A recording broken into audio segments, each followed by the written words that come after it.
Okay, so I only saw quickly on your Instagram, but you seem to you're detailing your dating adventures. Yes, you want to talk about adventures. Adventures is after a long time of not being in the dating scene, is jumping in feet first into online dating, like app dating, Bumble, Tinder, and that kind of thing. And it's the same as jumping into a pool of cold water because all of a sudden you're like, oh, guys send dick pics as hellos? Okay. Well, I wasn't prepared for this. Where's the book that advises that? Where's what now? Where's the book that advises sending a dick pic as your hello? I don't Um, know if it's a Western thing or if this is like an international thing. I probably should find out at some point, but right now it's definitely a Western thing. It's like, and, you and is know, it correlated to size? well, it definitely isn't their best hello or their best foot forward. I'll tell you that much. Because so there was one guy I actually said, "Oh, honey, I wouldn't send that." Did you get a reply? Oh, he unmatched. He unmatched. He was like, "Thank you, no thanks." My bad. I mean, if you're going to be honest, why shouldn't I? Yeah, true. Getting But everything really, out there. what's? I mean, clearly, he has no qualms putting everything out there. But I mean, you know what? At some point, I had to because at first I was a little offended. You know, it's shocking when you haven't done this for a while, Hmm. and you have theories and you kind of imagine how it would go. You think you're going online, so you're widening the dating pool, and so your chances of meeting someone in business or someone who has similar passions, you imagine that would be greater, right? Yeah. But it really also widens the pool. It really widens the pool for both spectrums, and I just wasn't prepared, and was a little offended at first, but I found my feet in some humor because I thought, some of these guys are not taking this seriously. Why should I? Hmm. You know. Yeah. So it's been, yeah, I have some interesting stories depending on what you want to hear today. I have good in person and like dating. So like if you get a chance to go through my Instagram, you'll see my online adventure. People asking if I'm down to meet up in various situations, which as a female, we know to make it pretty clear in our bios, what we're interested in, what we're not. But a Yeah. lot of guys just don't read. A lot of, and it might be just Western men, I don't know, just don't read. They just don't care. They're just like, oh, she's got a pretty smile. Oh, she got big lips. Okay. And it's like, okay. Yeah, I do think there is that kind of, because it's online and people will do things that they would never do to someone's face. I Yeah. mean, like, how many men would go to a bar and just unzip and hi? Right. Right. Um, And I've actually said that I tried like the logic and the truth route a couple of times, and it was just pointless. Come to find out, it's a numbers game. Like yeah, you said, like they would not go out in public and do this. I mean, they can't. So I mean, I don't know why it's considered acceptable online. I mean, because it kind of is. Like if I take that logic and that truth route of just saying, hey, if you approached me in a bar and did this, just so I'd kick you in the nuts. And I get called words I probably can't say on your podcast. Um, and I get called a prude and I get called an old lady because I'm out of touch. And just it's kind of, again, it's just a shock. It's like jumping into a pool of cold water as far as what yeah. the attitude and what the perception of how this should work is. Mm. And I thought the ball would be in my park as far as this is not normal. This is not the normal process of things. But for a lot of guys, it seems to be a numbers game. If they send Yeah, this to enough people, yeah. someone is going to say yes. Well, yeah, it's a bit like spam. It's the dating equivalent of spam, isn't it? It's just Yeah, it seems to be. It seems to be. I think the last guy that I took like that truth, that logic route of like, hey, if you did this to me in a bar, you realize this wouldn't get great results. And after he got done calling, because I try to talk through this with some of them. Mostly I just take a humorous approach now. And those are the Snapchats. Those are the screenshots on my Instagram that you'll see. But the ones that I attempt to talk through this, because I don't get mad anymore. There's no point in getting mad, especially when you realize it's numbers game. But the last guy that I tried this logic approach of, hey, let's talk this through. He pointed out this is a numbers game. He said some girl is going to be desperate enough to say yes, and that's who I'm looking for. He said, I'm not looking for you. He said, you have too much going on for you to put up with someone like me. He said, I'm looking for that girl that's desperate enough and lonely enough and doesn't feel good about herself, and that is who I'm going to nail in a restaurant parking lot. That's a terrible It was. attitude just to have. I'm eventually, if I talk to enough women, there'll be someone low enough that will have me. Yep. And I wish I would have screenshotted that. I still cannot believe that I didn't have the presence of mind. I was so blown away by that honesty, and that perception of this is how it's going to work and this is how I'm going to work it, coming from him. And I remember thinking to myself, this guy is really the one with the insecurity issues. This guy is really the one who just doesn't feel good about himself. And this is all he thinks he's capable of. Yeah. And I don't know. There's some self-awareness in there, though. Yeah. I love people, even if they're complete douchemagoos, I realize there's, for the most part, I believe people are generally good, even if they're presenting this facade that, they just want to plow their way through a line of people. At the core, I don't think anybody actually wants to be like that. I really don't. Because I've hit that point where, I've never plowed through a bunch of people, but I've hit the point where I've done things when I was particularly low, like a couple years ago, I lost love of my life, and I kind of started going down a path that I wasn't proud of. But you hit a point where you don't feel good about yourself. You don't feel good about life. You're kind of sleepwalking through. And so you do things that you wouldn't normally do if you felt alive.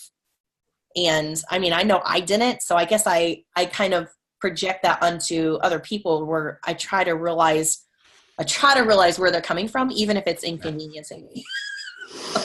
Like these guys. Okay, you've kind of touched upon. That's really where I'd like to go with starting. So you were married? No, we were together on and off for about 10 years. Okay. He talked about marriage a lot, but we struggled. We struggled with, he had an addiction problem, just a disease, really, that it was just this demon monkey that just wouldn't let go of him. And even his years clean, and we would talk about the future and dream about the future. It just couldn't be a reality, because even in his sober years, he was irritable, because he was just, he could be clean for like 2 years at a time, and he was still irritable and still wanting, and that addiction was still just hanging over his head. And I think that would make anybody irritable, really. When you wake up every morning and you make that choice not to have it, and it's still crawling into your head and crawling into your skin, reminding you that they're one choice away from feeling better in their minds. And so it was, I work really hard to change the world around me and to change the community around me. And so it was, to me at that time, it just didn't seem possible to commit to a lifelong process of rehabs and sober, irritable years. And it was completely selfish on my part. It really was. But we never took that step, because I couldn't see a way to beat this and have a happy life, Yeah, no, I think a relationship is you need to have certain things. You need to have emotional foundations. You need to have certain qualities. You need to have certain skills, communication skills and relational skills. But all of that can be developed. It can be worked on. It can be built. But I think the one thing that you can't ever rely on a relationship is if there isn't integrity from the other person. And when you have something like addiction, it's always going to mean something's bigger than the person you're in a relationship with. And it's just something so powerful. It's always really going to be difficult to relate to that. So there must have been a lot of struggles for you in that time. It was somewhat of a dream now looking back, because there's some days I think, how did I make it through those years of visiting him in rehab? How did we make it through those years of fights and fiending and just this, Rob? It was just, there's some days I would go back and do it all over again. And then there's other days I look back and I don't know how we made it through some of the years that we did. What's interesting though, like at the time of some of the relapses, I remember thinking like, I'm not going to do this again, and of course, I did it again for a decade. But the last year, I told him, we're not doing this again. And I mean it. And I remember putting my foot down and saying, we're not doing that. I'm not doing the rehab thing again. I'm not going to do this. You come finding where I've moved to again and sweeping in my house and saying we're going to get married, like I'm not doing this again, and putting my foot down. And the last time he called from rehab, I remember saying to myself, people are going to understand if I put my foot down. And that was my rationalization for saying, I'm not going to visit you this time. Like, this has to be different. I remember telling him that we cannot keep doing this. We can't. My life is on hold. Your life is on hold. You're just waiting for the next time you can get a fix. And we're stuck in this circle, in this cycle that we can't get out of. And both of our lives are on hold. And he was so charismatic. He was so like, people just kept giving him chance after chance because he had this personality that was brighter than anything I could have dreamed for myself. I mean, if this demon would have let go of him, he would have changed the world. And I know that's what I work hard to do. But I look back at that moment, and he ended up passing that November around Thanksgiving. And I look back at that moment. That's probably one of my greatest regrets is telling myself that everybody else would understand, and not telling myself what I would understand, what I would accept if it came down to that being the last time I saw him or the last time I talked to him, which it was. And I would, if I could go back and undo that moment, I would inconvenience myself for sure, over and over again. I had this concept of what I could okay to myself because other people would understand, and other people would okay me putting my foot down for myself. But I had the strength to manage that. I just told myself that I'd hit the finish line. And I relive that moment so many times. I would redo that. Oh, every time I think about it, I'm just sick. But at some point, I think we all hit that ceiling of what we tell ourselves we can handle and what we're willing to accept in our lives. But I would go back and change that for sure. So when you say that often people have this kind of thing, it's not like maybe they want to leave the relationship, maybe they don't want to accept certain behavior, or maybe they want to do something, but a lot of the times they have to justify it. Like, I think that's what you were saying, is that they have to feel, they can justify it to themselves, but they have to feel that they have that story to the other people. And so it becomes that the relationship and how you behave in the relationship isn't just between the two of you, but it's also what other people think. And so that sounds like something that played a big part in that relationship. It did, because I worked so hard to be involved, like in my community and in building things around me. There were a lot of perspectives that I held high. There were a lot of thoughts and opinions, and it wasn't private. Like the last couple of times that we got back together after he got clean, we kept that pretty private, because at that point our relationship, had been so public, and I started feeling like there was a pressure on him that maybe was holding him back from making the choice to choose me over this addiction. I usually pride myself on not letting other people dictate, what they think happiness should be for me, or what my life should be, or what success means for me. But I really did let it affect me. And I'm not saying it's their fault. It's not. I chose to let that play a factor in. But I remember feeling that pressure of, what are people going to think if they know that we're together again? What are people going to think if he goes back to rehab again? Because that's not going to be quiet as much as he or I or his family, would have hoped. Because this struggle is so, it's so ugly. And he wasn't, he was such a beautiful, and his family is phenomenal. So for them to all have to go through this ugly struggle together, it was just, I just let people's opinions and perspectives of what was acceptable for my life weigh in too much. But again, it wasn't their fault. It was my choice. It was my choice to listen. And I think it was painful for everybody to watch, because I do love people so hard, and I love people so much. And we want good for people, right? Like we want them to have great lives. We want them, like when we see someone who's good, and I think that's the perception for my life, because I love people hard, and I love people with more than I have to give.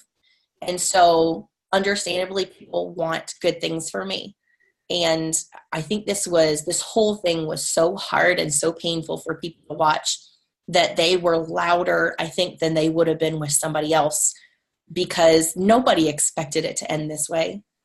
None of us. I remember telling my love, he called me, this was before the last rehab, and he was about to go back in. And I remember him telling me, first he texted, because I sing. First he texted and he told me, he had met somebody and she could sing better than me. And he was so excited because she was my age. He was a little younger than me. I happen to enjoy younger guys. And it switched really quickly when I told him honestly that I hoped he was happy. Like the main thing of anything else, I hope that he would be able to turn around one day and tell me, look what you let go. I could beat this. I could do this. You didn't stick around with me to find out, and I could do this. And when I told him that, of course he didn't care about the girlfriend. He didn't care about the job and the things that he was trying to say, throw in my face. And it was just, let's just get married again. But I was honest. I was being real with him. I hoped, all of us hoped that he would be able to say one day, I did this, I beat this, that Robert Downey Jr. moment of coming completely out of that addiction and going on to do amazing things, which he was capable. He was amazing. His family is amazing. And none of us saw this coming. So I think people felt brave, and I felt brave in making choices that seemed so final, thinking that the end would be different, that it would be a moment of, egg on my face, and that moment of triumph where he would turn around and do amazing things. And then when it was just so irrevocably over, when I got that phone call from his sister, I just, if all those important opinions, all those important perspectives that I weighed into that mix, because I thought the story was going to end differently, just nothing mattered. Nothing mattered the way I thought it would. I think that was a huge reality, but the biggest one was that it was irrevocably over. It was over. It was done. There was no more story to tell. It was life-changing. I mean, I laid on the floor of my bedroom, man. And I just, most of the night, I just, I don't know, man. That was hard. Because like I said, I'd always prided myself on not accepting other people's opinions. And it was absolutely that moment of realizing that I had allowed that to come weigh in and affect what me as a individual who gives more than she takes would have done that story. And there was nothing I could do to change anything at that point. So yeah, I think anybody struggles with that, because, our family's opinions are important. The fact that someone cares for us, more than they care about themselves, and we're working so hard to love somebody who loves themselves or loves this addiction more than they love you. It's a vicious circle. So what would you like, what was the kind of conflict with other people's opinions, and what would you have done without having those opinions, and in what way did it shade what you did? That's a hard question, because well, on the one end, I would have gone back. I would have just screwed what people were telling me was best for me, which I felt that at the time. I felt, we've done this for a decade. How much longer can I do this? How much longer should I do this? How much should I allow this? And I was listening to very honest and very well-meaning opinions, because, like I said, it was painful for people to watch me go through this over and over again. And we kept the last couple times quiet because opinions were getting very bold, understandably, because I'm very bold when I see someone going through, not as much now, not as bold now, but back then I was very bold about what I thought people should allow themselves to go through. So what would I do to go back and change it? I would really give myself a reality check of how I think I can control things ending, and remind myself that I have control over nothing. I'm not in control of, and if nothing, I should have been reminded that this had been a 10-year process. So clearly I had no control over whether or not someone could love me over an addiction. Clearly I had no control over whether or not someone could stay clean, or over this addiction that just kept pulling him back down over and over again. I would give myself a huge dose of reality and remind myself that I need to love people where they're at, because I don't know what's going to happen. And I didn't have that reality check back then. Things were, up until that moment, like, things were fantastic. I had attempted to, like I said, I had ended things one final time. I had moved on with like a local church leader. I was doing really well as far as building my business. I had gone home full time. I'd been home full time for like 2 years at that point. I owned a house. Like, I was making a fantastic name and making great waves in the community. And I thought I had complete control over my life. And the reality was I was just enjoying a mountaintop experience, I guess, before I had a real dose of what I was actually in control of.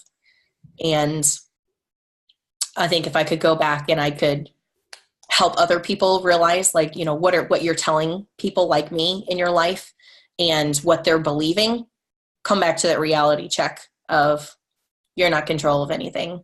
You're not. All you can do is take what's coming to you and deal with it with grace and humor. You can be as smart as possible. When it comes down to it, loving people where they're at will leave you with fewer regrets than cutting somebody completely out or attempting to cut somebody off for a time frame. Because when something happens that you cannot control, you'll look back on that moment and it will change your life more than making the choice to love that person where they are. And we think it's going to be the opposite. We think that life-changing moment is going to make us go, oh, see, I'm so glad I chose this. I'm so glad that I listened to people and made this choice.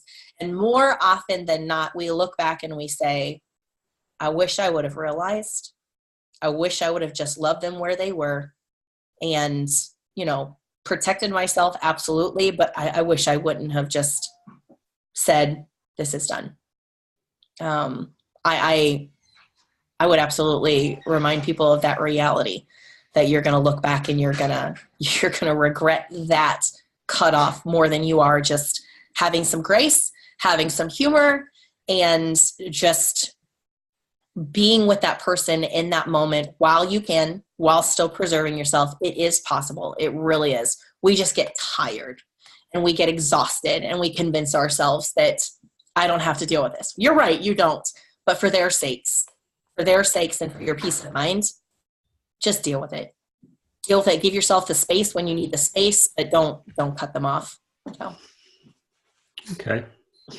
So that's interesting, because now, I mean, I can understand if someone's been through a relationship that's really difficult. They've been through those cycles of rehab and nothing seemed to work. And I can understand entirely your position, and that just seems healthy, that you know, you're looking after yourself. Which is what I thought. Yeah. So, but what you're saying is that, so to what extent and what level would you stay involved with him while he was doing that? Sure. So over that time frame, like, I would take phone calls when it came from wherever he was at that time. It could be late, it could be early. I don't regret taking those phone calls, especially looking back now. I don't regret taking those phone calls. I don't regret picking him up and taking him places to stay, you know, because at that point, when you're dealing with somebody who is struggling with addiction, there comes a point where you can't allow them to stay with you anymore. And anybody who's listening will understand this. When you hit that point with somebody, they're just, for your safety, you have to draw the line of where they can stay, where they can have access to your stuff, to your personal information.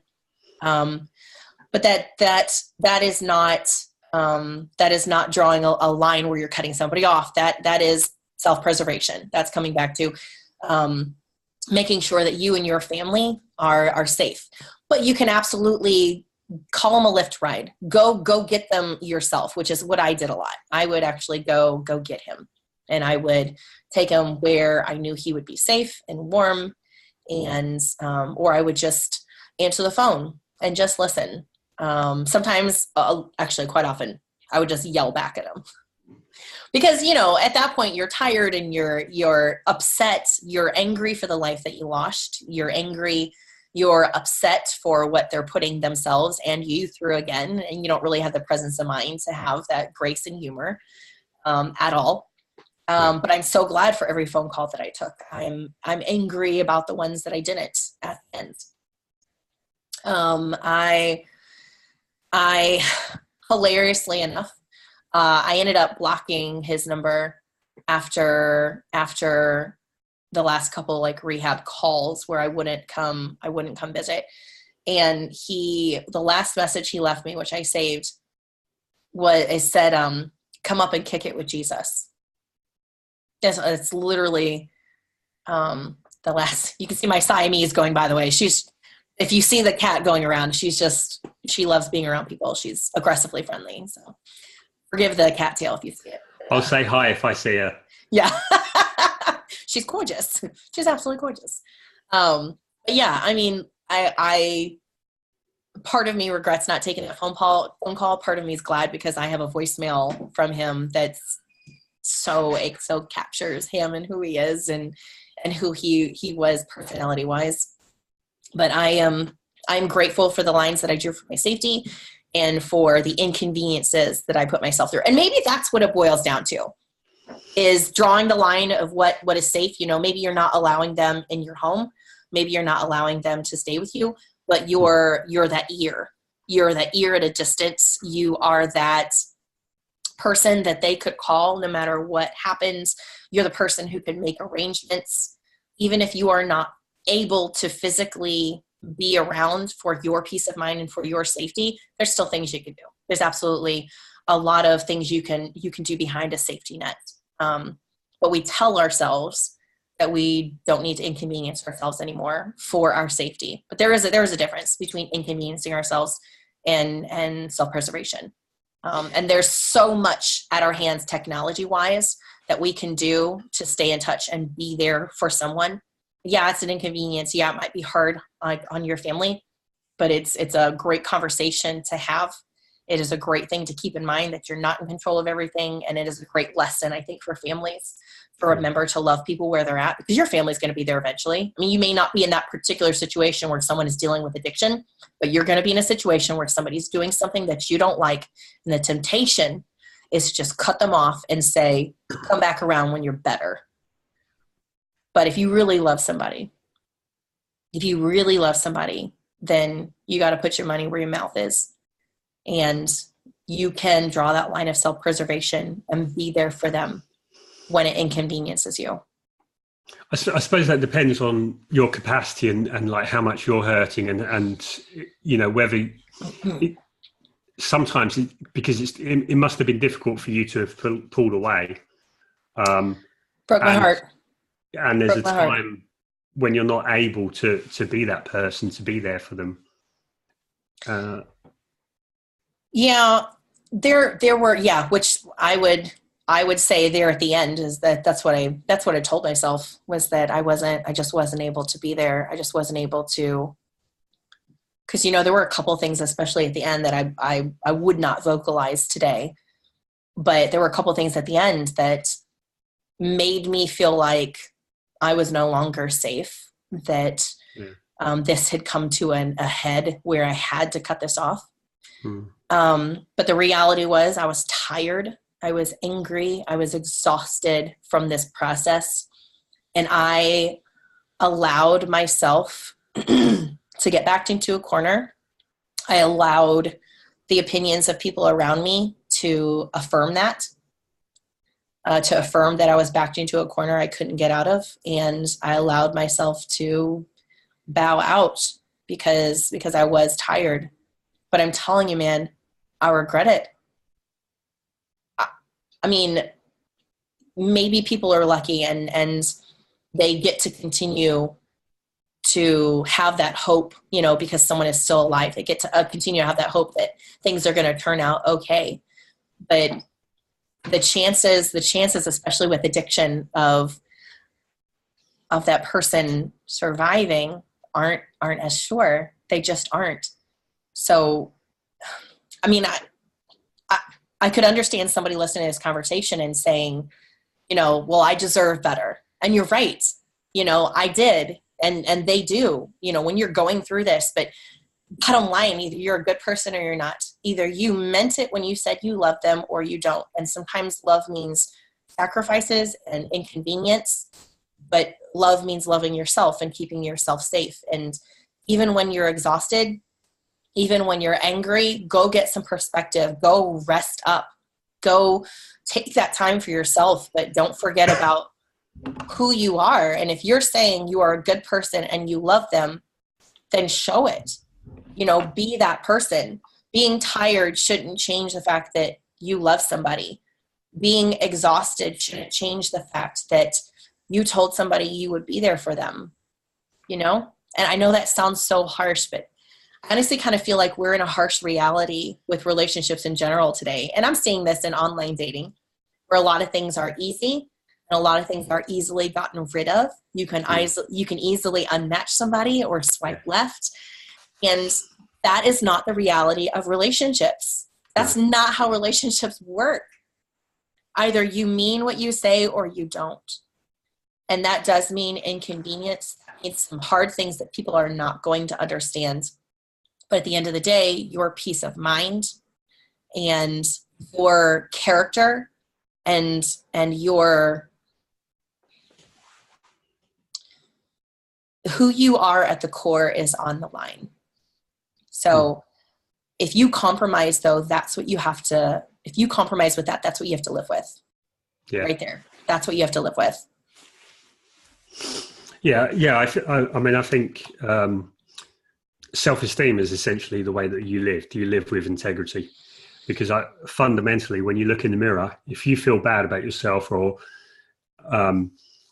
it's because you feel that you're not living up to the person that you want to be. And I think if you live with integrity, and I think people have different, I don't think anyone can tell this is the right thing to do, this isn't the wrong thing to do.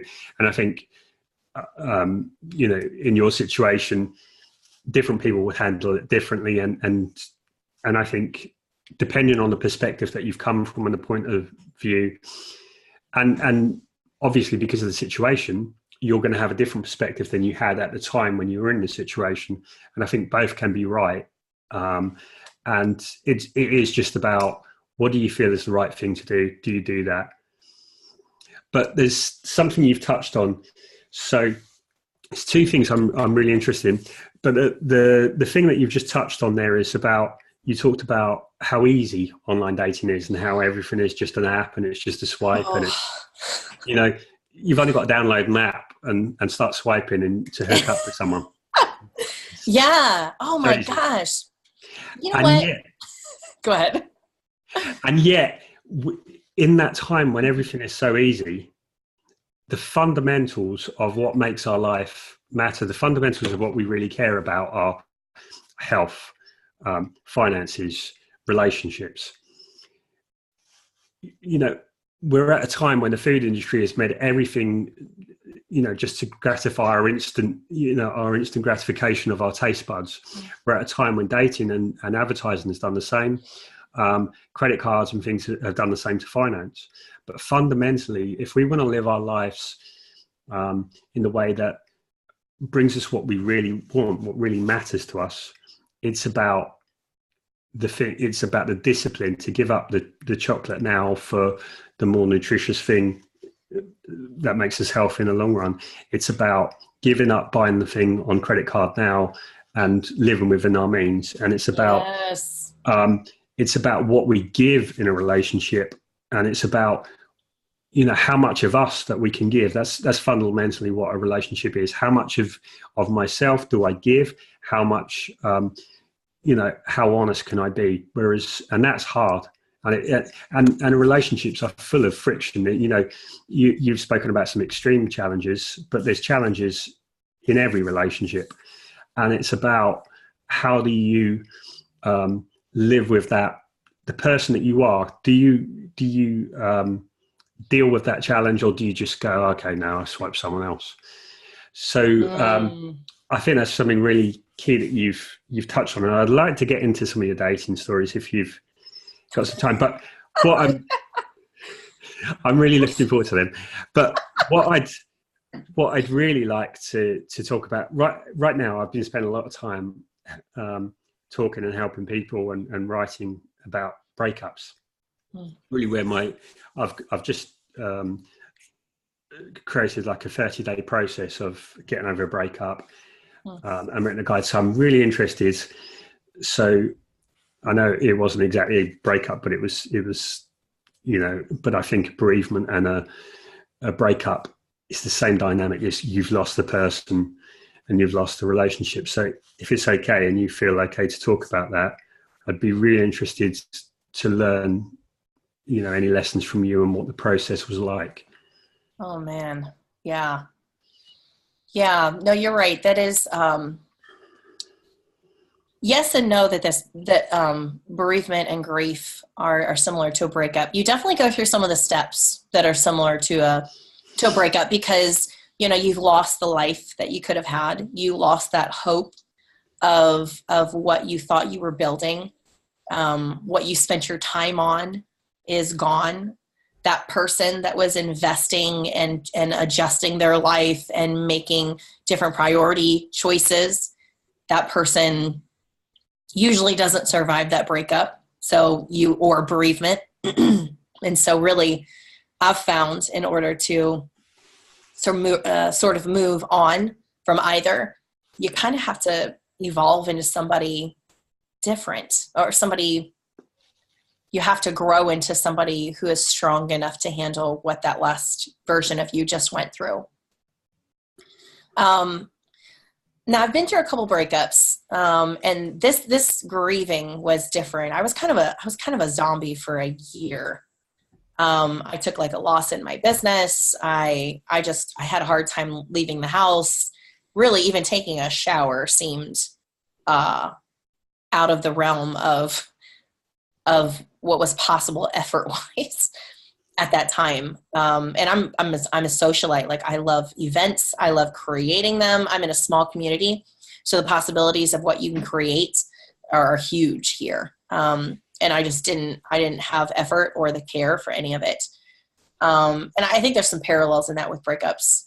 But I just had never felt it quite on this scale before. I would say, the process definitely involved just being at home and being sad at first. Like, a heartbreak can be just as much physical as it is emotional. Yeah. Especially for women. And I don't think, you may have to tell me if this is similar for men. I don't actually know. I mean, I like to think sometimes I have the thinking of a guy. I grew up with 3 brothers. My parents didn't know what to do with a girl, so I did a lot of guy things. And, you know, we dealt with things in a lot of a very male thinking way. But I remember feeling that heartbreak. I physically didn't want to wake up. I didn't want to open my eyes. I didn't want to face the world because everybody else was going on like nothing had happened. And I was living every day with the reality that something absolutely soul-shattering had happened. And I couldn't live with the fact that people around me, I felt like I couldn't live with the fact that people around me were living their lives as if they didn't care, as if it wasn't marking something that had happened. So there was like that sadness period. And then I was angry. I was angry for a significant, I would say probably a year and a half. I was just mad. And that's part of what pulled me out of that zombie period, because I was angry enough that I wanted to do something about this. And so that drove me out of the house a little bit. I have to say, and I think people, this is the same with breakups. There's always that person in your life that is like driving by your house and like calling outside your windows or like breaking into your house. It's forcing you to get out. That was my mom. My mom showed up at my house. I would say, right as we hit that year mark, maybe a little bit before the year mark of his passing. And I love clothes. I love fashion. Obviously I was living in my sweats and I was just living in bed. And she showed up at my house and I hear someone outside going, "Buckle." And I was like, who is out at the house at my house? There was my mom. She adopted 5 kids, by the way. She is, she fostered, and so she adopted 5 of her foster kids. So she was outside. She had a couple, I don't even remember now. I was so out of it who all was with her. I think there was just a couple. And she's dragged me out in my sweats. The kids got me out into the van and drove me to Buckle, which is a clothing store here in the U.S. that carries things like Rock Revival, Miss Me, BKE, that kind of thing, and bought me a new outfit. So I lived in those pants for about 6 months until they ripped holes in the thighs and the butt. But it gave me a really good reason to actually at least put clothes on there as I processed my anger. And about the same time, there was a gal who kept asking me to get into church, which I'm been most of my life very religious. When this happened, I just stopped going. The religious leader that I was with, left me after my love passed because he was embarrassed that I'd been with an addict for so long. So, I just had no interest in going anywhere, but there was a girlfriend who was really persistent. And now that I was putting on clothes and actually leaving the house, I think she kind of felt emboldened to like chase me down a little harder.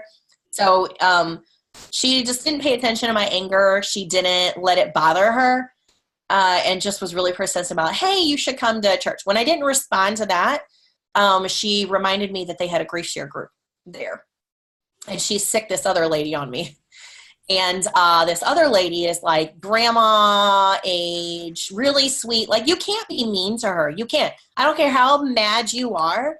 She's like this little cute little white-haired lady, and she was very gentle and very persistent.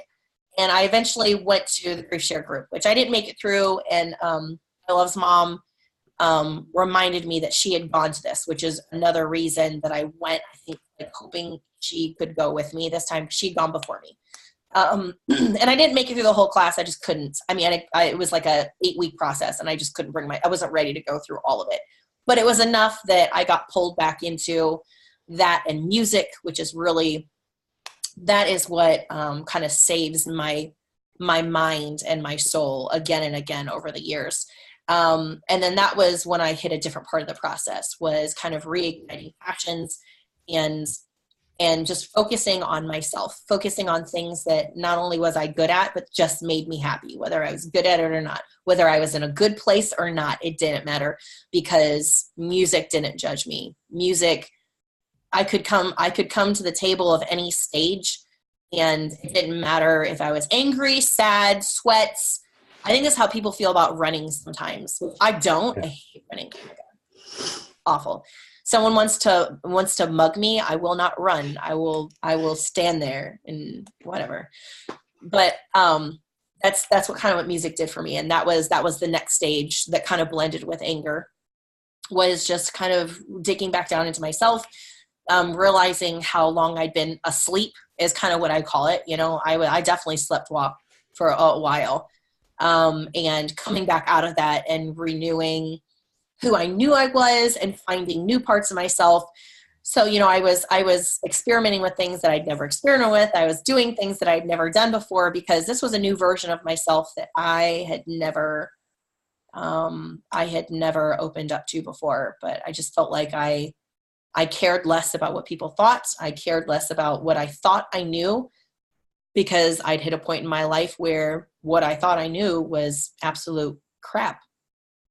And it changed my life as a result. So is that kind of what you were looking for? Was that process I went through? Yeah. Okay. Yeah. So essentially the first bit was feeling the emotion.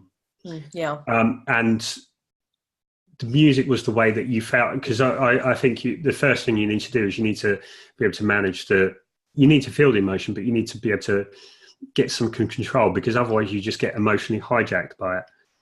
And I think that's a good word for it. Because I think it just takes over, and what it does is it tends to then take to. So, in a less extreme example, say someone's broken up, they're like, you know, and they've been dumped, and it's like, well, you know, why did he dump me? Oh, no one will want me. And so, you know, what's wrong with me? I need to answer these questions. You know, what happened? Why doesn't he want me? Will anyone want me? And then it becomes like, no one will want me. And then it goes to the right extreme. I'm going to end up a sad old cat lady and alone. And, are you reading my mind right now? What's going on? And so when you let the emotions, so you need to feel the emotions to move through them. But when you let them run, that's where they're going to take you. They're going to take you to the most extreme, most frightening thoughts. And so you need to have some way of soothing the emotion. But so there's two paths. So there's the emotions of what you're going to feel, but then there's also the actual details of what you need to do.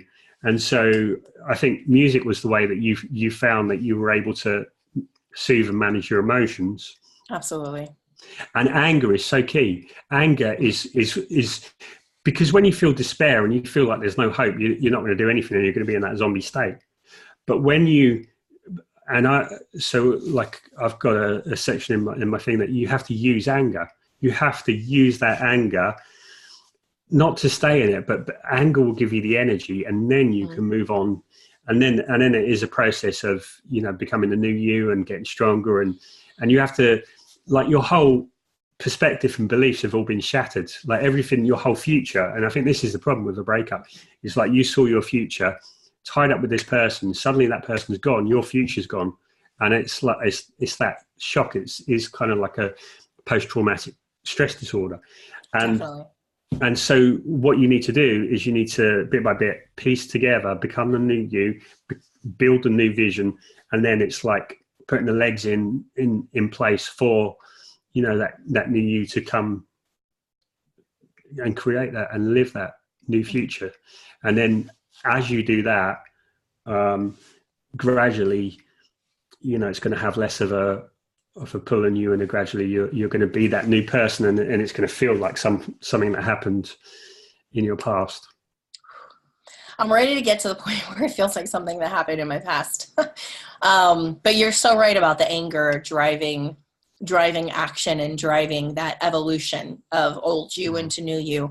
I remember part of how I got rid of a good chunk of that anger, because like I said, I dealt with it for like a year and a half. I was just so angry, but I got to the point where I couldn't handle that level of anger just coursing through me all the time. And I let it drive me. I fasted for 30 days. Wow. I was living with this level of lividity. And so by the end of that 30 days, my anger had pretty much spent itself. And I realized there was another piece to evolving into somebody different. And that was really taking a look at what I was doing to myself as a result of this grief, and what I was doing to myself as a result of this anger. And there was a really good actionable piece at the end of that, where I was able to let go of that anger as I realized just how far I let it drive me. I mean, 30 days without food is. I'm on a 5-day fast, so 2 weeks, but 30 days just seems incredible. I was that angry. Yeah. I was that mad. 5-day fast. So do you do it for like that self-care as well? Or are you kind of chewing over something in your mind that you need some peace? I'm just curious. No. To be honest, it's health. It's a bit of a challenge. I give up like chocolate cakes and things at New Year, and it's been a real struggle actually. And so it's getting back in that balance. It's also health-wise. Both my parents have Alzheimer's, and so it's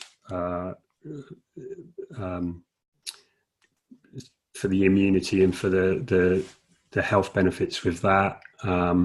My sister's just gone through treatment for cancer, so it's, and fasting is good for those, both of those. So it's also like making sure that I'm okay, that preventing anything from coming. The fact of getting over the chocolate and the cake binging, and and it's a bit of a challenge as well. So yeah, that's my. Bless your heart. Well, I admire you, because I realized at the end of my fast, there's not a lot of people that can, deny their cravings, their addictions, if you will, that long. So that's, that's amazing. 5 days is significant. I remember day 3 being one of the worst. Because day 3, I was like, oh my. I've got to like day 3 before, and you just start craving like fish and chips and ribs, and I want chips and Day 3 was like that for me, and day 17 was that way for me for some reason. I was really good. I was really good for like 2 weeks in between, and all of a sudden it just like hit me fresh. But I think I was just running out of steam anger wise. So I think at that point, some of the reality of what I sort of missed was coming back, but thankfully it wasn't too good. It wasn't too bad, I should say. It was just one of those things where I was like, I really miss Chipotle. It's like you said that like the loss of bereavement, and that is a physical pain, or a breakup is a physical pain, and also the food cravings and things, and people think, I couldn't give up food because I'd be too hungry, but actually it's mostly like the sugar talk, and it's mostly more psychological. What I've noticed from fasting is the craving to eat is a lot of the time because you're doing something that you don't want to do, or it's, it's hard work, or you're bored and you just want a distraction. And a lot of food cravings is that. So I'm just going to add in now to this get over a breakup thing, a 30-day fast. You know what? If you're mad enough, do it, because you're going to feel like you have control over something. Yeah. You will eventually run out of steam, and it'll make it easier to let go. Yeah. And that was probably the coolest part. You know what? I was planning on going until I had like this sign to stop. And my sign actually was in music. The church that I'd gotten pulled into, that didn't hardly know me, big church, ended up pulling me into their music team just to do like backgrounds vocals at first. This was during the 30 days. The day that I broke the fast was that Sunday. They asked me to sing my first solo. And there was no reason they should have asked me to do a solo that quick. They are a large church. There are many people who want to participate and have solos, and they just don't have time to have everybody lead a song, right? You're talking about a church of, 700-800 people. Like it would just be unfair to give, not have somebody go through the process.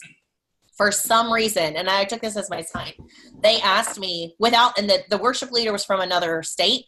He didn't know who I was. Like I'm known in our area for music. I'm known in our area for singing.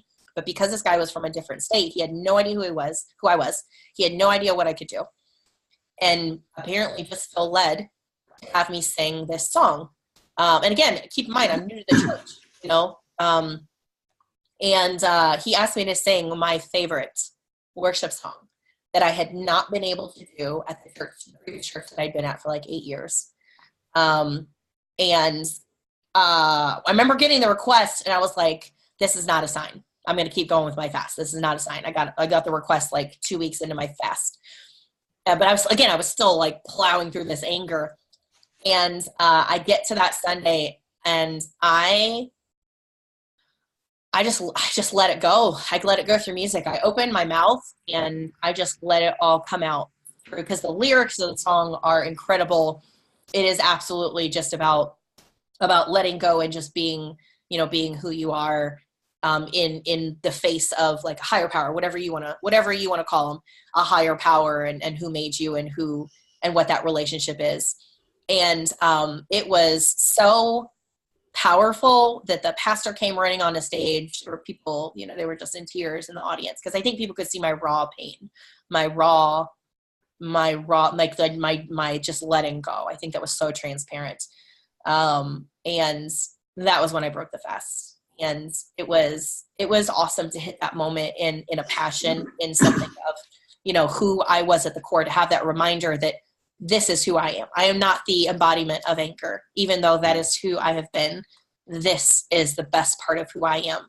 I am allowed to hurt. I'm allowed to grieve, but I need to let go and just be who I was created to be in this moment. This is who I truly am. This is what I need to focus on. And it was awesome to let go of who I had been for the last year and a half and just move forward with who I was made to be. Okay, so you came out of the fast, and then the new you, and then I hit the ground running. So tell me about. So this was like first time in 10 years dating, and say that again. So this was like the first time in 10 years dating, and I guess dating apps and things were trying. Yeah, the first time trying like online dating like this, because like in between our breaking up, I would attempt to date, but it was we would always come back to each other, because he was made for me, and I was definitely made for him. We both would try it, but it was nothing like it was nothing like trying like online app dating was so different than what we tried now and again during those 10 years. And so I made, it's really funny because I made a Bumble profile, and I tried Tinder, not realizing really what Tinder was supposed to be for? I guess that's what everybody tells me. I personally think it's what you use it for, but whatever. But coming into the dating world after not really dating for so long, man, that was a shock, because like I'm really intentional about what I want. I'm pretty transparent. I lay it out there. It's not like I'm surprising anybody with the fact that, you know, what I'm looking for. And I remember having a little bit of hope and thinking, okay, you know, I'm done with this part of my life. I'm ready to try meeting people. I'm not sure how much care I have in me for, like, you know, to think about future, but, you know, let's dive in and let's date a little bit, because that could change. You know, so much has changed already for me. So this feeling could change if I met the right person. What I got instead was a plethora of messages like, am I down to, am I DTF? Am I a MILF? Am I, oh gosh, what are some of the things? You know what? You really got to go through my Instagram, because the things you get asked, the pictures, you get pictures. I had one guy though, who, swiped on me, and we started chit-chatting, and for some reason he changed his tone like 5 messages in, and he said, you know what, you're old and you're weird looking, and I don't really get into that. Or he said something along those lines. I remember screenshotting it before he unmatched me, because I was speechless.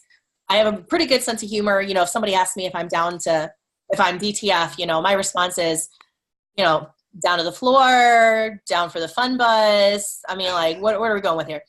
Or I had, you know, or I have a lot of Harry Potter answers. If you send me something crazy, I'm probably going to respond with something Harry Potter, or Star Wars. Because at the time, my worship leader was really heartbroken at the latest Star Wars. I mean, he was like almost incapacitated, heartbroken at the latest Star Wars. So that became a running joke that I threw into my answers with things. I'm fighting a cat butt right now, by the way. She's moving over. She's trying to put it in my face, and I'm trying to save you guys that. But there was that one guy that it was just weird, and it was mean, and I don't really know why. So I ended up screenshotting it before he unmatched me. I didn't have time to respond, which normally I did. And I put it up on my Instagram, and Bumble saw it, because it was on Bumble that it happened. And I'd been screenshotting things for a little while. Bumble saw it, and they messaged me, which I thought was sweet, but I thought, you know, surely this is a joke. You know, like, there's no way they're gonna I can't be the only person that's screenshotting the horrible things people say. And they said, yeah, we just want your address. We just want to encourage you. And I was like, oh, that's so sweet. You can encourage me anytime. You know, send me an international man while you're at it. You know, stay on the hunt for me. And they sent me flowers. I got this package. I'd forgotten about it. I got this package like the following week. So I did a video unboxing, and they sent me a gorgeous bouquet of flowers, yellow, because that's Bumble's colors. It was so, I don't know, it was just so sweet and encouraging, and it kind of surprised me that one of the large dating apps would even take notice. So anyway, I want to tell you a couple of the messages that I had. I get things like, this guy said, I'm going to be real honest, the things I do with you. And I said, like, bring me breakfast in bed and clean the house. Or there was a guy that said, do you want to have some fun on video chat? And I said, by fun, I'm going to assume you mean talk about the new Star Wars movie and the writing differences, right? And he just was like, like, he wasn't super impressed with that. But I had another guy who messaged and said, you know, where you live. And I was like, okay. So I named the town that I lived in. He said, I was going to see if you want to hook up later. And I said, by hook up, you mean sit around with hot chocolate and talk about the new Star Wars and how it crippled my worship pastor? Yeah, I'm down. And he just goes, nah, and like blocked me. I have a guy that said, he asked me if I wanted to hook up, and I said, no, I'm not. I don't hook up. And he goes, oh, he said, you mean you're a virgin, right? And I was like, if you mean I'd rather hang with friends talking about how bad the moment was when Leia willed herself back to the ship instead of being some random's pump and dump, yes, I'm a virgin. And so it's just, you know, like, I just have fun with it. Actually getting to the dates has been a challenge.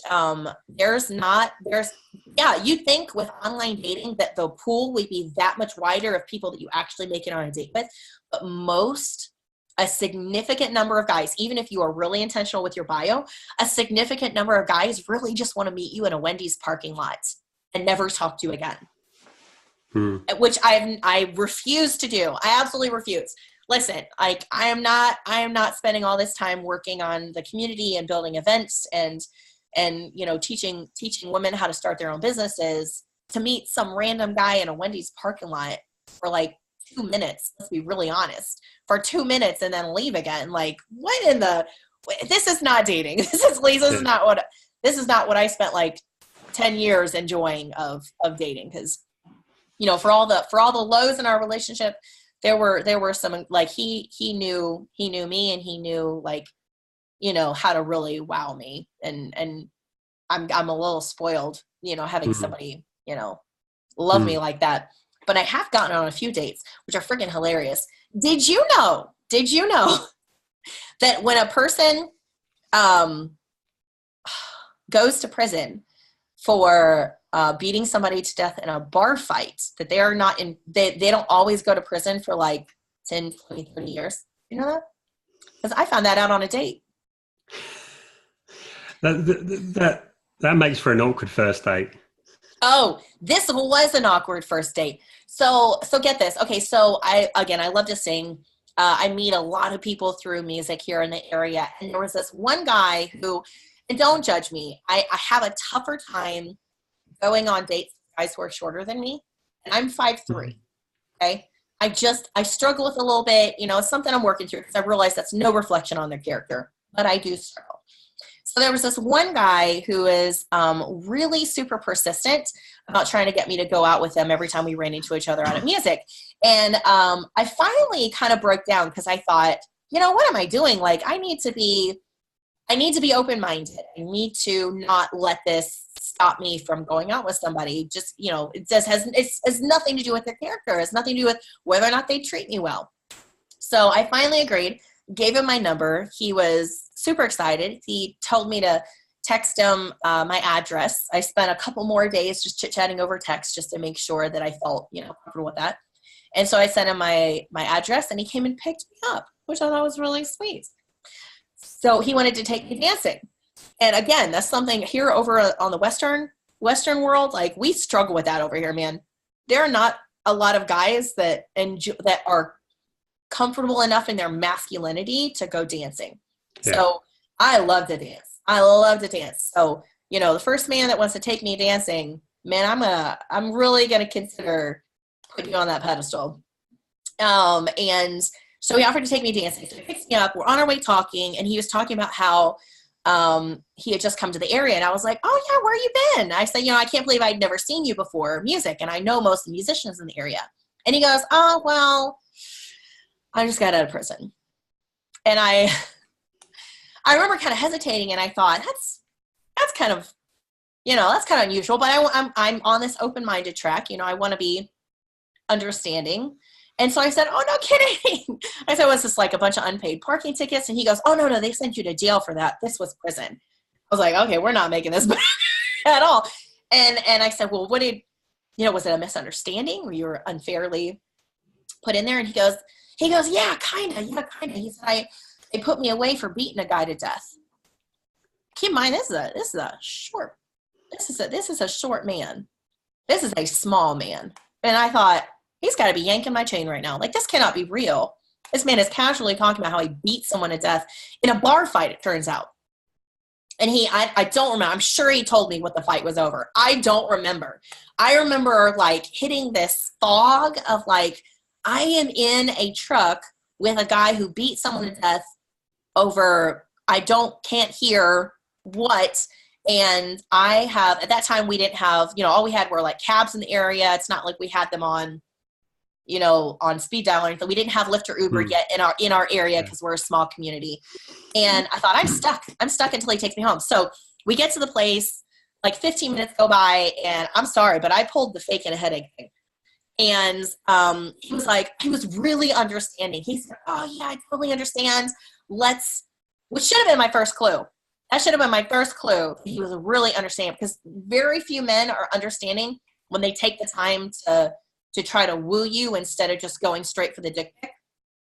And he gets me back into the truck. We're headed towards home. I'm relieved. I'm thinking this might have to be done. You know, I have time to process now instead of just, I have no way out. And he blows past my street. And I was like, hey, you passed my street. You know, I live back there. And he goes, I know. And I was like, well, you know, you can hit this street. And we blew past that. And we hit a red light. And he blew through a red light. And he said, do you know where there's like a good like country road? Is there like a off the beaten path road? And I sat in that car and I thought, this is it. This is how I die. People are finally, because I think people think I'm crazy for the online dating thing. Well, we're in a small community, so everybody thinks you're crazy when you do things out of the box. But people kind of think I'm crazy anyway with taking these chances that I do. And I racked my brain. I kept thinking there's like, you know, he's going to stop at some point. I can get out of the car. He wasn't stopping. Like we were blowing through stop, and it was later at night. So and there was nobody, or small town, there was nobody around to pull him over. At least it seemed like at that time. So I remember my mom has a couple of country roads. And my mom's kind of like, and so finally, after a couple of minutes, I just said, you know, I know of one, keep going down this road. I thought once he stops the car, I can run to my mom's. I'll just kick off my heels, carry them. I've got my purse, and I'll just run to my mom's and it'll be fine. So he stops. He finally stops. He pulls over on this road. He doesn't know it. He's 2 blocks from my mom's house. Still a run for somebody like me who doesn't like to run. But I was going to, you know, if it's dying or running, I suppose I'll choose running. So I had my shoes off at that point. It was dark. He couldn't see. I had my shoes off at that point. I wrapped my purse around my arm. When he stopped the vehicle, I kicked open the door and I took off for the back, because the road that I needed to go right to my mom's was behind us. So I started running, and I hear his door open. I kept going, and all of a sudden I hear music blast. I mean, absolutely blast. I don't know what kind of system he had in that thing. All I know is it stopped me dead in my tracks, because it was Rascal Flatts, which he knew was my favorite band. It was a song that I was singing and competing with at that time. I was competing with I Melt. And in our area and in our region, and it was some song. I think it was, I don't remember what Rascal Flatts song it was now. That's terrible. I just remember it absolutely stopped me in my tracks. I turned around and there he is standing in the middle of the road, and he's like, and he calls out, because I'm far enough away. And he calls out and he says, I'm going to teach you how to Texas two-step. So sorry, I missed that last bit. He said he's going to teach me how to Texas two-step. Because he was from Texas. And I thinking about the whole story ending in my mind, I thought, well, I guess if this is the night I'm going to die, this might as well be how I go out. So I walked back, Texas two-step, and he took me home. Now, if it hadn't been for the fact that he had gotten out of prison and not disclosed that probably would have been super sweet. Also, if it hadn't been for the fact that he blew through all the stoplights and the stop signs so that I couldn't get out of the car, it might have been sweet. It might have been. But all that combined made for a little bit of a heart attack of a night, and me not calling him again. Yeah, I can imagine. But it is that kind of dating is really common for me right now. I feel like I had another guy who worked really hard to get my number, and then we went out on a date, and then we went to a house party and we went out, and all of us ended up staying because we don't drink and drive. And I got up the next morning. I wasn't going to stay with him. You know, we like slept in separate areas. Because second date, I'm not going to do that. Come on, I'm old school, and I have to go wake up whoever's behind my vehicle, and it was the girl he was sleeping with. So I had to get them both up in order for me to leave. Yeah, he actually, in order to get my number, he actually went to one of my girlfriends because I refused to give him my number because I felt like he's a player. Yeah. So he went to one of my girlfriends and he was like, hey, I have a date with Amber and I lost her number. And my girlfriend was so excited because I rarely go out on dates. She was so excited. She gave him my number. So I kind of gave him props for that creativity. I like persistence personally. But then, yeah, I had to wake him and the girl he was sleeping with up. And that wasn't that girl. It was like some other girl. You'd gone out. Some other girl I didn't know that was at the party. Yeah. So that was our second date. He called again? Yes, he did. Yes, he did. Because clearly it didn't work. But he waited until it didn't work out with that girl. And then I just didn't answer. But that's, you know what? That's really, like, I have so many stories like that. This is dating today. I mean, it's just impossible. I mean, it makes for hilarious stories. It's possible. Listen, the most recent is this guy who came over.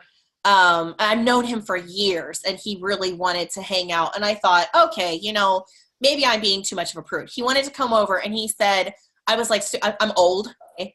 I'm almost 40. So I hit this crick in my neck.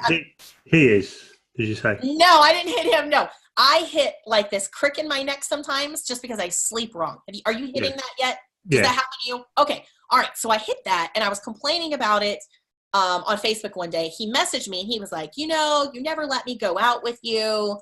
You never let me take you out. Why don't you just let me at least come over and just work that out? And I was like, maybe I'm too much of a prude. You know, maybe I'm just being old. Maybe this is just how this generation talks and gets to know each other, right? Okay.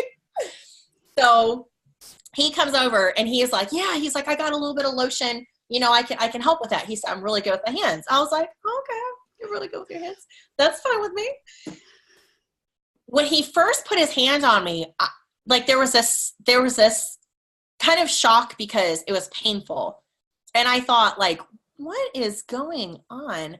Because it was rubbing. You ever had somebody give you an Indian rub? Like an Indian burn?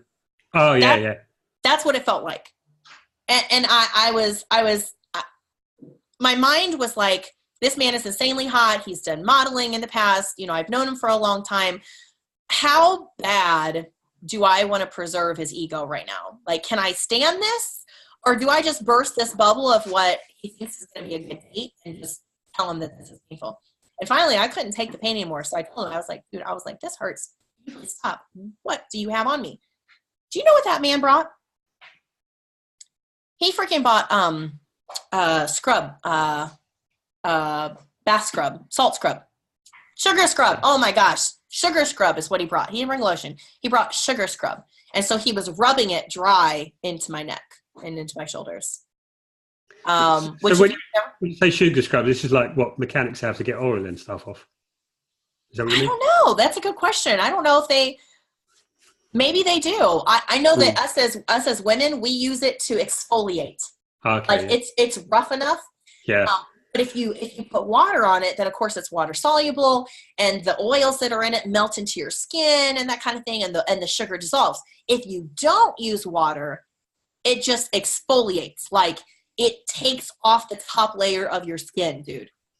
So that is what I was trying to endure as I was trying to decide, is this worth it? Is this worth the pain?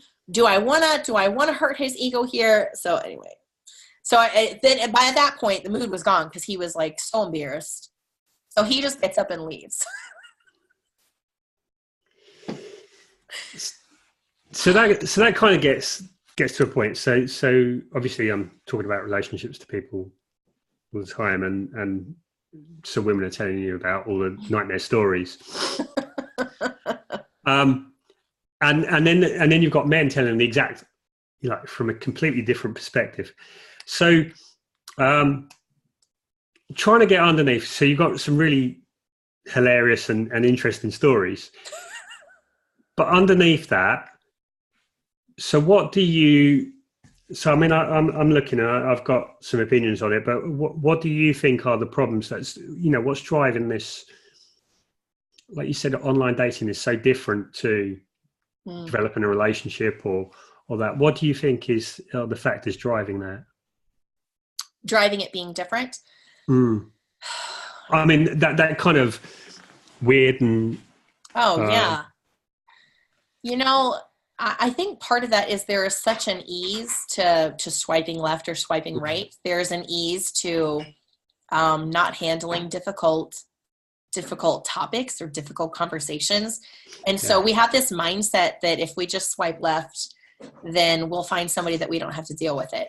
You know, somebody that's just going to magically know what we like and magically know the right things to say and the right places to take us and the right ways to get us to be ourselves or get us to open up. And the reality is that's not how relationships work, right? A relationship is an ongoing conversation and an ongoing process of evolving into somebody that you aren't yet.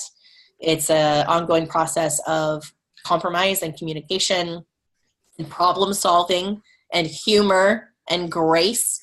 And how do you package that into online swipe left or swipe right?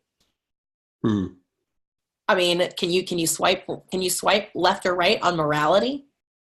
Yeah. Can you swipe left or right on someone who's financially making good choices?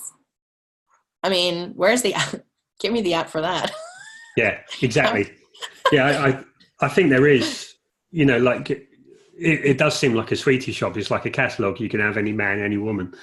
And people are going like, I want that and that and that, but I don't want any of the problems. And so it leads us to where we're picking on characteristics, physical characteristics, which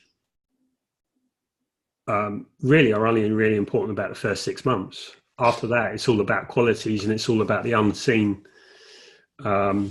integrity and all those kind of things. So, yeah, there is a kind of mismatch between and yet there's nowhere else really to go because you know if you want to meet someone, where the numbers are is online dating.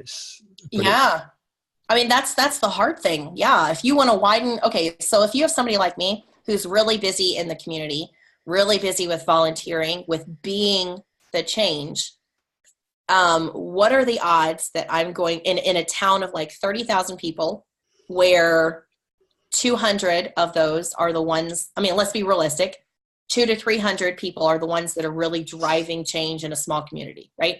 Because in a smaller community, it is easier to just be part of the results and not part of the process. And out of that percentage, what are the odds that I'm going to meet in my current circles someone who enjoys business, somebody who enjoys media, someone who enjoys affecting change, someone who has time to stop their busy process of changing the world and has time to hit all the circles that I might be in? And what are the odds that I have time to hit the circles that they're in? Yeah. You know, if I haven't met them up to now, it is because we're changing the world in different ways. At least the person that I would want to be with is changing the world in their own way. And they don't have time to diversify themselves enough, you know, to meet those right people. And neither do I, you know, because if I leave the circles that I'm in right now, that I'm affecting change in, and that process will slow down and not as much change will happen. So you look to online, somebody like me, we look to online because we tell ourselves, at least I'm telling myself, I can widen the circles. I can poke my head into circles that I don't have time to actually join. And online is all the time, 24 hours, you know, that somebody could see who I am and what I'm about and what I'm looking for. And that it's maybe they're looking for the same thing. And instead you've widened the circles for people who are looking for that, you know, easy time waster, that, you know, you're another number in the game. And it becomes this kind of vicious cycle. I think it is. I think it is like online dating promises, and it is, you know, like I said before about the food industry, temps, you know, with the sugary foods, financial industry with the credit cards, and dating sites work on the easy. And so I think you've got that, and I think it plays to the fact of, so for men, there's the choice of going for the easy and going for, and there are men that are out there that looking, for the same kind of thing and looking for more, but it's just a case of there's so much noise and it's about filtering. I think dating there is a specific skill set, and you need to kind of learn how to filter. You need to learn how to attract the right people. So what have you learned, and what tips would you pass on, so that someone doesn't have quite the same interesting stories that you... Great. Learn the signs. Okay. Believe it or not, there was a time where I actually did not know what Netflix and chill meant until I came right up to the reality and had to kick somebody out of my house. Learn the signs. If someone asks you what you're on here for, that's usually, I would say 90% of the time, that's them leading up to whether or not, to testing the waters as to whether or not they can ask you if you want to hook up in a Wendy's parking lot. Okay? It's generally, that is a sign that they're just looking to hook up, and they're trying to figure out if you're going to make them feel like crap over what they're about to ask. So, if you tell them you're looking for a long-term relationship, then they'll typically unmatch, or they'll typically, call you a prude, or what are you doing on here? And you both move on. If you try to be cute about it and just say, oh, I'm looking for no pressure. and then they're like, oh, well, then they feel like they got permission to say, oh, well, I'm looking to, hit it and quit it. And it's really bad. So learn the signs, learn what the red light, the green lights are. And you can do that by, probably talking to somebody like you, Rob, right? Like, you said you've got this 30-day process of working through breakups. I'm sure you've seen some of these red light, green lights as well, as far as, what's the okay. Keep in mind, like when someone messages something like, hey, with lots of Y's in there, that's typically going to be somebody who's not really, like, if you're somebody who's looking for something serious, you're typically looking at that's just not a good sign. Okay. Yeah. It's not a good sign. So I would say learning the signs is a really good first step for not ending up in my shoes. Being really clear in your bio. You may think that you are just leaving the door open for that person who might surprise you and might look like they're a bad boy who really just wants a good girl. But the reality is, you're leaving the door open for a lot more messages that you don't want, and a lot more matches that are going to feel like you're trying to hoodwink them. Keep in mind, you can't change anybody. So be really specific about what you want. And you don't want to change somebody. You want somebody that you can appreciate for who they are and where they're at. You want somebody to do the same for you. So be really clear about who you are and be really clear about what you want. And yeah, you're going to still have some people that swipe anyway because you cute. But you can filter them out really quick, depending on what they send you first, and if they ask you what you're looking for. And usually, listen, the other sign is if they ask for your snap. I realize this is really confusing, because in a catfish world, we all want to know who we're talking to, right? And that's way too easy to get catfished. So I thought at first, if someone asked for Snapchat right away, I thought that was a good sign. I thought, hey, like, they're real. No. Do you know what that means when they ask for Snapchat so early? Oh my goodness. It means you're about to get video or pictures, and it ain't of their face. Because it erases. Yeah. It's oh my goodness. Yeah. So if they ask for that right away, that's another sign. Just, try to talk to them longer if they're not interested in talking and they just want your Snapchat or your Instagram right away without even talking to you. That's not who you want to talk to. Just keep moving. Keep moving. Otherwise, if you want to see what happens when you put it off, look at my Instagram.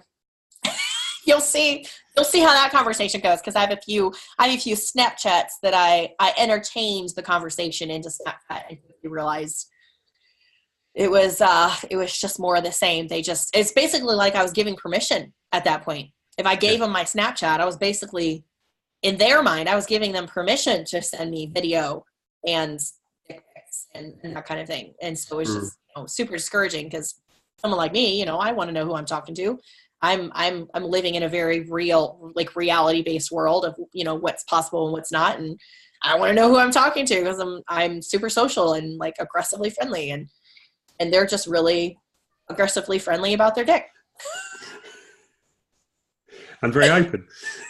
They're very open. They're I want to say open-minded, but they're really just very open about it. So yeah, so I would say there's some really good tips. Wow, this is just getting dirtier as I go. I'm really not sure that there's a good way to get out of this conversation.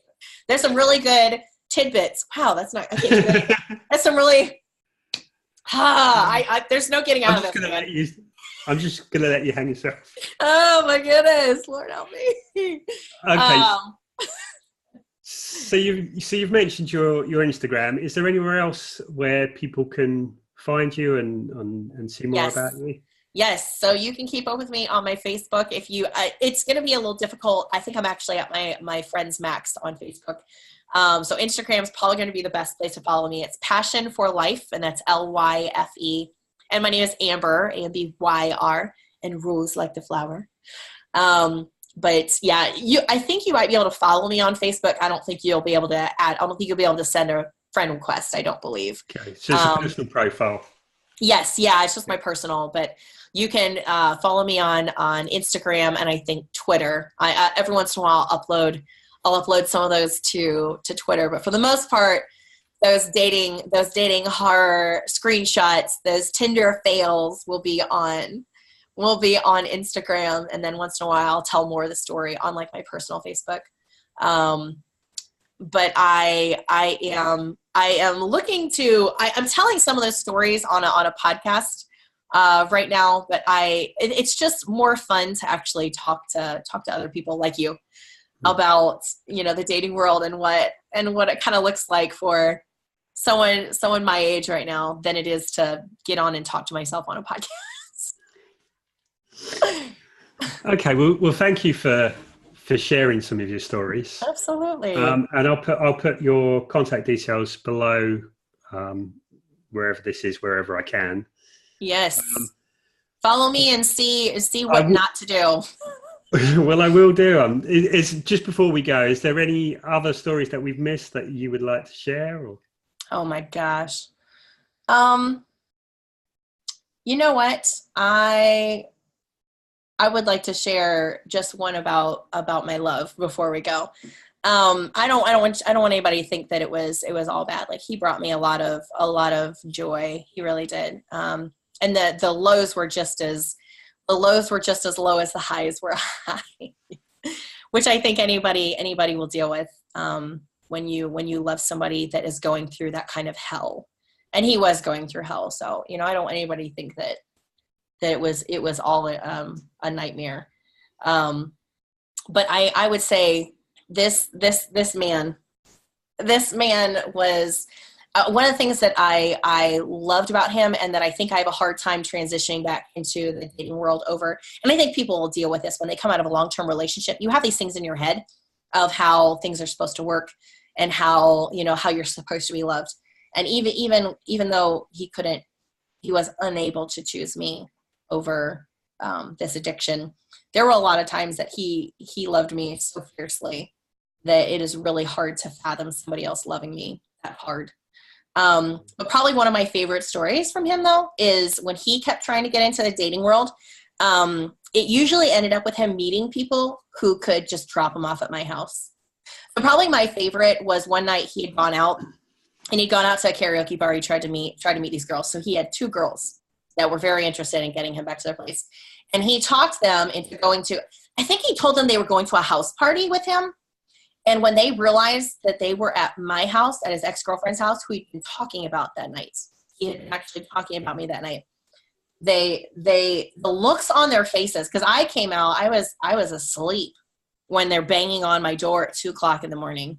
And I came downstairs, And he's standing there. He's super excited to be at my house. How he found out where I lived, I don't know at that time. I do not know. But that man was like a bloodhound. Like he could figure out wherever I had gone to. I realize that sounds stalkerish, but at that time, for as much history as we had, it was just par for the course for as much history as we had. Anyway, you should have seen the looks on these girls' faces as they stood there thinking they were coming into a house party to have some kind of fun with him. And the realization that hit their face and drained out of their faces as they turned their happy butts around, walked back to the car and drove off. And he's just standing there like, hey, I'm here. And I was like, oh my God. Like you realize you just shattered those women's month, right? Like they thought they hit. Yeah. Anyway, it was just funny. Anyway, so I don't want anybody to think that it was all, it was all terrible stories. It was definitely a challenge, but he gave me some of the funniest stories that I still run into people today that will tell me when they ran into him, like he just changed lives. Even in the worst times of his life, he changed lives with the kind of stories that we get to tell years later. So I just don't want anybody to think that he was this terrible person. He wasn't. He was fighting a demon he couldn't beat.